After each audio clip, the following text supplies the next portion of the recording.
Show में अब वक्त हो चला है आज के मैनेजमेंट से बातचीत करने का। कॉर्पोरेट कनेक्शन में आज हमारे साथ जुड़ रहा है हुडको का मैनेजमेंट। 1970 में गठित हुडको आवास और शहरी कार्य मंत्रालय के तहत एक नवरत्न सीपीएसई है। इसका फोकस आर्थिक रूप से कमजोर वर्गों और निम्न आय समूहों के घरों की जरूरतों को पूरा करने और इंफ्रा विकास पर फोकस है। हुडको को आरबीआई से एनबीएफसी और आईएफसी का दर्जा मिला है। हाल ही में हुडको ने एनबीसीसी और नागपुर मेट्रोपॉलिटन रीजन डेवलपमेंट के साथ एमओयू भी किया है। और इससे कितना बूस्ट मिलेगा, लोन डिस्बर्समेंट में रफ्तार लाने की आखिर योजना क्या है, इन तमाम बातों पर चर्चा के लिए हमारे साथ हुडको के सीएमडी संजय कुलश्रेष्ठ जुड़ गए हैं। संजय सर, आपका बहुत बहुत स्वागत है कॉर्पोरेट कनेक्शन में। और एमओयूज की डिटेलिंग पर थोड़ा सा बात करना चाहेंगे। सबसे पहले एनबीसीसी के साथ जो एमओयू साइन किया गया है, मल्टीपल रीडेवलपमेंट कंस्ट्रक्शन प्रोजेक्ट्स इसका फोकस है। इसको क्वांटिफाई अगर हम करना चाहें अमाउंट के लिहाज से, तो वो कितना होगा? और ये कोलैबोरेशन किस तरह से हुडको का जो ब्रॉडर विजन है अर्बन डेवलपमेंट को लेकर, उसकी स्ट्रैटेजी, उसकी फाइनेंसिंग को लेकर कितना एट पार है, इन लाइन है?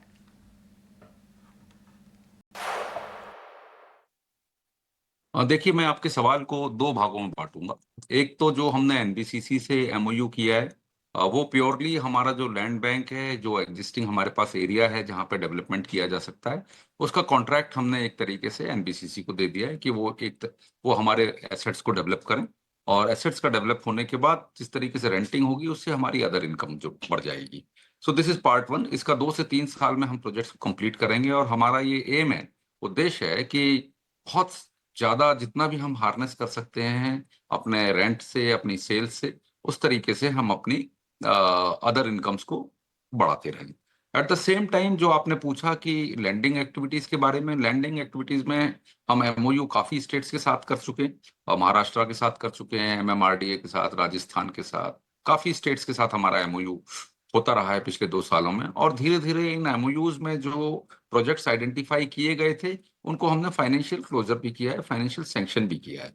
सैंक्शन होने के बाद उनका लोन एग्रीमेंट और उनका डिस्बर्समेंट भी शुरू हो गया है। अगर आप देखें 2023 एफवाई में जो हमने करीब 25,000 करोड़ के प्रोजेक्ट सैंक्शन किए थे, और 2024 में इसको बढ़ाकर हमने करीब 90,000 करोड़ के प्रोजेक्ट सैंक्शन किए। 2025 में 1,27,000 करोड़ के प्रोजेक्ट सैंक्शन किए। इससे हमारी जो पाइपलाइन है, जो कमिटमेंट है हमारा प्रोजेक्ट को सपोर्ट करने का, वो बहुत स्ट्रांग हुआ है, बहुत स्ट्रेंथन हुआ है।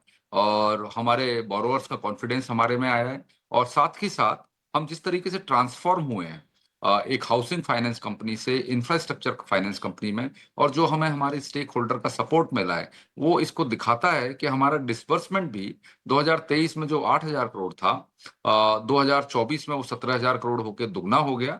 और 2025 में वो 40,000 करोड़ के, मतलब वो दुगने से भी ज्यादा हो गया।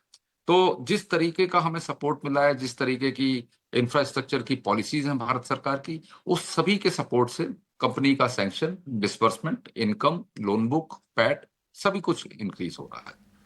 बिल्कुल। सर, यहाँ पर जो एमओयू एनएमआरडीए की अगर हम बात करें, और उसके फंडिंग अमाउंट को अगर हम देखें, 11,300 करोड़ रुपए ओवर 5 साल का land acquisition, housing, infra, overall Nagpur में इसका एमओयू साइन हो रखा है।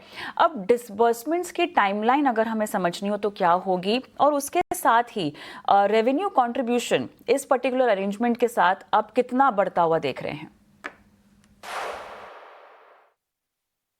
देखिए, अर्बन लैंडस्केप में एक नया उभार आया है। अगर आप देखें तो बहुत सारी राज्य सरकारें अपने शहरों को बढ़ा रही हैं, सैटेलाइट टाउन्स बढ़ा रही हैं या नए टाउन्स बना रही हैं। ये हटको के लिए एक बहुत बड़ी अपॉर्चुनिटी के तौर पे उभरा है। महाराष्ट्र इंफ्रास्ट्रक्चर डेवलपमेंट में बहुत अग्रणी स्टेट है हमारे देश का। नागपुर में वो नया नागपुर बना रहे हैं, जिसका कि लैंड एक्विजिशन हो चुका है, अथॉरिटीज बन चुकी हैं। और ये बिल्कुल नागपुर के पास है, जहाँ एयरपोर्ट के पास एक सिटी बना रहे हैं। और हम इसमें ट्रंक इंफ्रास्ट्रक्चर, जैसे कि पानी की सुविधा, सीवरेज की सुविधा, वाटर की सुविधा, वेस्ट मैनेजमेंट की सुविधा, energy, roads, infrastructure, internal roads, इस तरीके की फंडिंग हम कर रहे हैं। इस तरीके के इंफ्रास्ट्रक्चर को हम सपोर्ट करेंगे। इसमें हम मानते हैं कि इसका डिस्बर्समेंट पहले साल से शुरू हो जाएगा और अगले 5 सालों में एक ही नई सिटी की तरीके से उभर आएगा। और एक बार जब ट्रंक इंफ्रास्ट्रक्चर बन जाता है तो उसके सेक्टर बनाए जाते हैं और उसका मोनेटाइजेशन किया जाता है। प्राइवेट सेक्टर प्लेयर्स और एक डिफाइंड इंडस्ट्री के प्लेयर्स को इनवाइट किया जाता है, जो आके फर्दर अपना कैपिटल एक्सपेंडिचर करते हैं। और ये बहुत बड़ा ड्राइवर बनेगा महाराष्ट्र की इकोनॉमी में, जो उनकी जीएसडीपी को, जो उसकी इनकम को, उसके लिए एक बहुत बड़ा इकोनॉमिक ड्राइवर बनेगा, जहाँ पे बहुत सारे लोगों को घर की सुविधा होगी, नौकरियों की सुविधा होगी। सर, थोड़ा सा डिसबर्समेंट्स के बारे में हम बात करना चाहते हैं। अब Q1 के लिहाज से अगर हम देखें, जो भी लोन्स सैंक्शन हुए हैं वो मोर देन डबल हो गए हैं ईयर ऑन ईयर बेसिस पे। अगर हम देखें डिसबर्समेंट्स की अगर हम बात करें, वो उतनी जल्दी या उतनी तीव्रता से नहीं आगे बढ़े हैं, लगभग 1.5% का आंकड़ा है। अब ये जो गैप है सैंक्शंस में और डिसबर्समेंट्स में, ये गैप जो है वो किस तरह से कम होगा, किस तरह का ट्रेंड आप आता हुआ देख रहे हैं H2 FY26 में, अब डिसबर्समेंट्स का और साथ ही सैंक्शंस का? मैं थोड़ा सा इसमें अपनी तरफ से जोड़ना चाहूंगा। जो डिस्बर्समेंट होता है वो पुरानी सैंक्शंस के अगेंस्ट में होता है। बहुत कम डिस्बर्समेंट होता है जो नई नई सैंक्शंस के अगेंस्ट में हो। नई सैंक्शन डॉक्यूमेंट होती हैं, उसके बाद सिक्योरिटाइजेशन होता है, बहुत सारी प्रक्रिया होती है, और उसके बाद उनके कॉन्ट्रैक्ट्स होते हैं, और फिर डिस्बर्समेंट शुरू होता है। क्योंकि हमारा ये प्रोसेस है कि जब सारी चीजें अपनी जगह पर आ जाएं तभी डिस्बर्समेंट शुरू हो। जनरली इंफ्रास्ट्रक्चर जो प्रोजेक्ट्स होते हैं उनका जेस्टेशन पीरियड या मॉरिटोरियम पीरियड या कंस्ट्रक्शन पीरियड 3 से 5 साल का होता है। तो जो पिछले 2 साल में हमने सैंक्शन किए उनका डिस्बर्समेंट अभी तेजी से शुरू हो गया है। जो इस साल में डिस्बर्स सैंक्शन करेंगे, हो सकता है इस साल में 20% 10% के आसपास उनका डिस्बर्समेंट हो, बाकी का डिस्बर्समेंट अगले के 3 से 5 सालों के अंदर। संजय जी, यहाँ पर लोन बुक के लिहाज से थोड़ा सा समझने की कोशिश करते हैं आपके फाइनेंशियल्स को। 2/3 लोन बुक जो है वो अर्बन इंफ्रास्ट्रक्चर के नाम पर है, 1/3 अफोर्डेबल हाउसिंग के।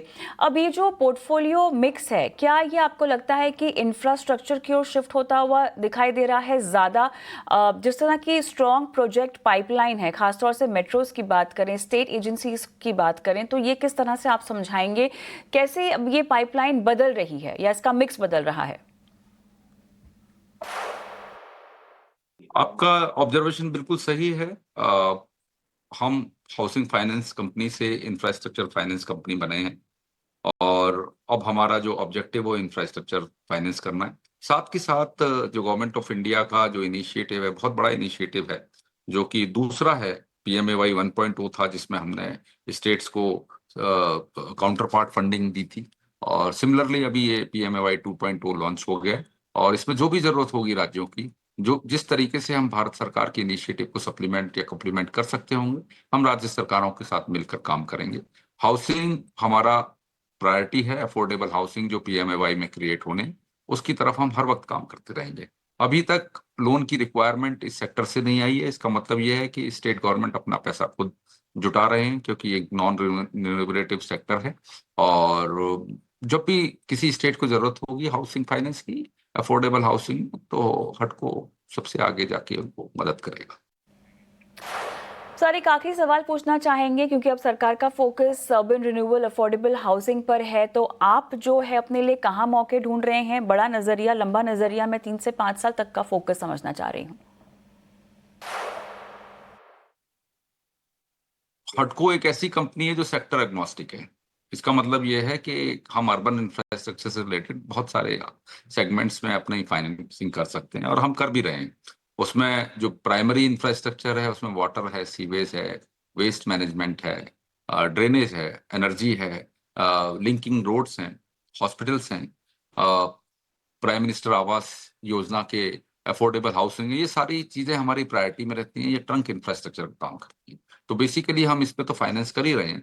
इसके अलावा कॉमर्शियल जो इंफ्रास्ट्रक्चर है, जैसे कि एक्सप्रेसवेज हैं, रिंग रोड्स हैं, रेडियल रोड्स हैं, उसके बाद रोड सेक्टर है हमारा NHAI का। जी जी बाद में अगर देखें, न्यू टाउन्स हैं, जी। सेटेलाइट टाउन्स हैं, इंडस्ट्रियल कॉरिडोर्स हैं, इंडस्ट्रियल टाउनशिप्स हैं। ये बहुत ही कैपिटल इंटेंसिव प्रोजेक्ट है, और जी पॉलिसी बिल्कुल जगह पे आ चुकी है। जी। राज्य सरकारें चाह रही हैं कि इस तरीके के प्रोजेक्ट लिए जाएं।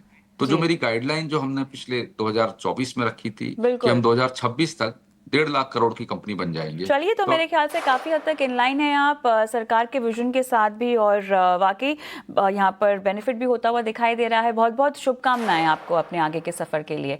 और इसी के साथ एक